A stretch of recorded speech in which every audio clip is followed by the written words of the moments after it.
You ask Tiger to solve. This deals with linear equations with one unknown.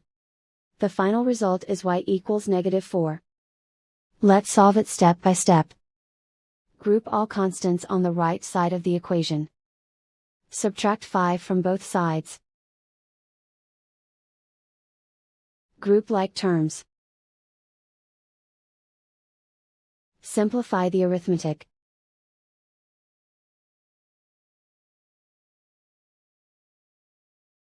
Isolate the y.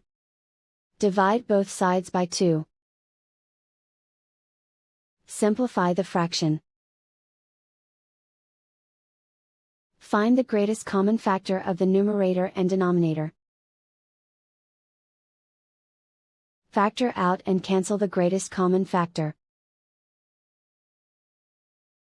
And so the final result is y equals -4.